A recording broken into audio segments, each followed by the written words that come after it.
Sheikh Badani. Welcome to another video on my YouTube channel, Sheikh Badani. We are having another grammar lecture this time, and it's about clauses, of course, as it is already written on the whiteboard. Basically, the first thing that we need to know is what a clause is, because clauses seem to be the trickiest part of grammar, and they at the same time also make a very important part of it. So here we thought, why not to make a video regarding clauses and make it easier for the people to learn, since it's very important for both writing and spoken language. So today we've got this clauses. So we need to first define this terminology, what it is about. Clause, basically, we say group of words that have subject, a group of words that have subject and a verb, right? Basically, two things a clause has got. And a question arises in our mind: what a sentence is basically. A sentence is again group of words that have a subject and a verb. Then what's the difference? There's a difference between both of them. And then we say phrase. What a phrase is? A phrase, group of words, right? Again, but may not have subject or verb, probably. But that is something that we can say is different. But it's very important to make or clarify the difference between a clause and a sentence, right? So for this, we need to know that because clauses are of three types: noun clause, adjective clause, adverb clause. That's the topic that we are going to discuss in detail after when we explain what basically a clause or a sentence is. So for that, so sorry for that. So first of all, we have got, okay, what a clause is. A clause is basically a group of words that have a subject plus verb. And at the same time, we say a sentence, group of words that have subject plus verb plus object. But of course, as we know that object is something we can say is not compulsory in our sentence. But if it is in our sentence seems to be of complete meaning. Like for example, there are some verbs we say intransitive verb, like we have got intransitive verb, or traveling verbs we have got which do not take subject. But subject is something we can say is very important. A verb is another, very important component order of sentence that is important. So if simple sentence we make and we want to say something, like we say Ali or E plucks flower. E plucks flowers. Our subject is E, our verb is plucks, and flowers is our object, right? If you want to identify what our object is, we can take our verb and say, or rather ask what, right? So take the verb and ask what. What is being plucked? The answer is probably flowers. So with the verb, if the question what is answered, the answer is supposed to be the object. And if we take the verb and we ask who, and the answer is e, who plucks, e plucks, then it's of course e is our subject. So this is basically a sentence. We call it a sentence. And at the same time, we call it a clause, but in clause we call it independent clause. Why we call it independent clause? We call it independent clause because it does not depend. It in itself gives complete meaning, right? Like we say, if it plucks flower, that's complete in its meaning. That doesn't need another part to define it, to add something to it, to complete it, right? But if we have got over here, okay, a conjunction, we put a conjunction, right? Like before he plucks the flower. Now my sentence is before he plucks the flower. Okay, I don't have to make it so messy. Let me just erase this part over here. Okay, that's fine. Right, from here to. So, that's all right. Before he plucks the flower, right? Now, before he plucks the flower is basically, a statement, a group of words that have got subject, verb, of course, may have object, and object is right over there. But because of the subordinating conjunction or conjunction, it depends that before he plucks the flower, what happened? What is it about? Does it, necessarily talk about a specific situation? Or if yes, then what's the other part of it? And that has to be put in order to let it give complete meaning. So, so this depends. If this depends, this is called dependent clause. This is called a dependent clause. So the moment we talk about clauses, we mean dependent clause. The clause that has a subject as a verb but does not give complete meaning. Why? Because it has a conjunction attached to it. And what kind of conjunction does it have?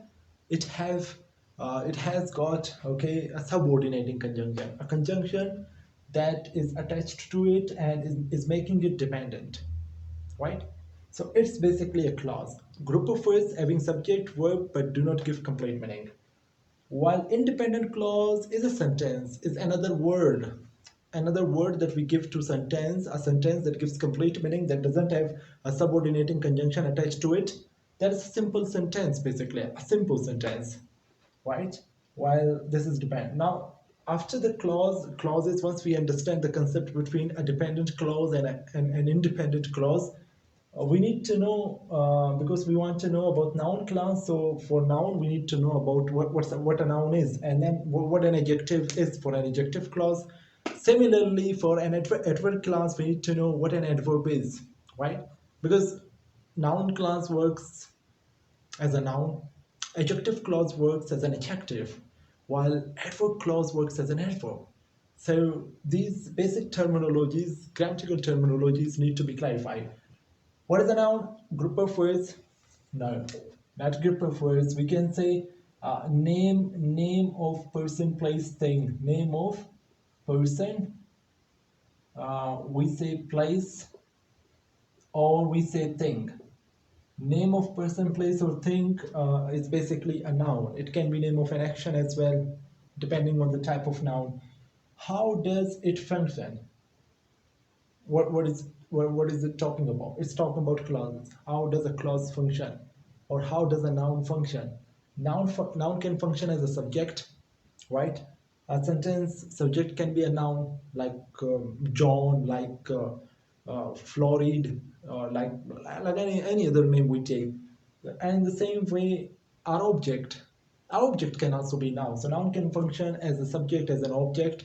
It can also come after a preposition, object of preposition that we say. It can also work like a complement. Complement basically after subject, the remaining part that talks about who the subject is, about the nature of subject. We say it's a complement to the subject. So what is a clause? We already defined it, that it is a group of words that has subject, object, and if subordinating clause conjunction is attached to it, it is dependent clause. If it has a subject, it has a verb, it has an object, and there is no subordinating conjunction, it is independent clause. We also call it a sentence. While dependent clause is a clause that never gives complete meaning because of subordinating conjunction.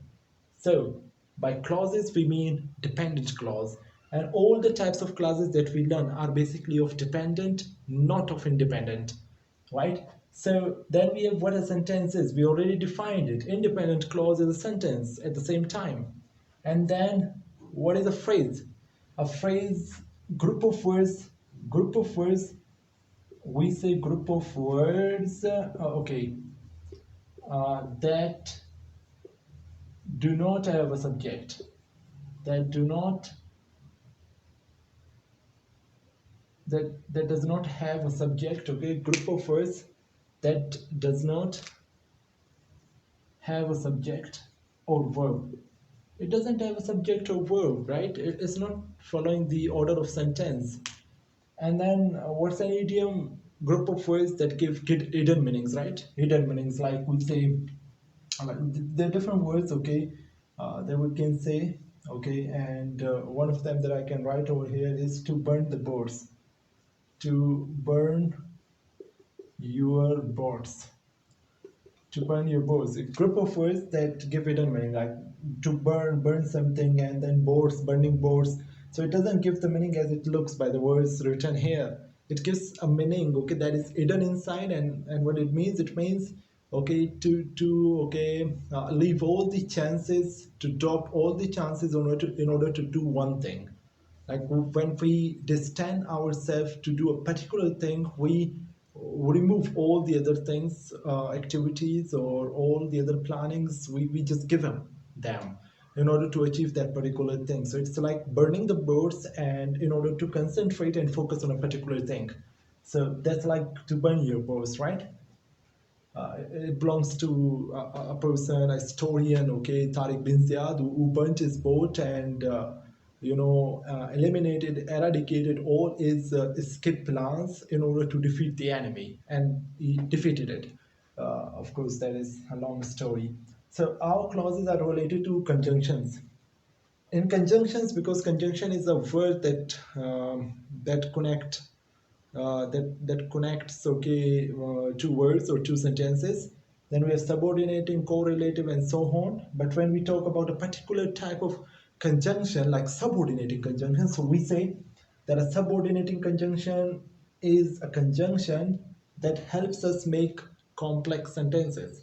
And at the same time, subordinating conjunctions are the conjunctions that are used to make clauses. All these clauses that we made, noun clause, adjective clause, adverb clause, and all other clauses that are directly or indirectly connected to these clauses, are basically the clauses that take subordinating conjunctions. So before we learn clauses, we need to learn subordinating conjunctions because they're very much close to them. So this was an introductory lecture about clauses. I hope expect this lecture is quite clear to everyone. And if not, let me know about it in the comment box. And don't forget to subscribe our channel or visit our Facebook page, Learn to Grow.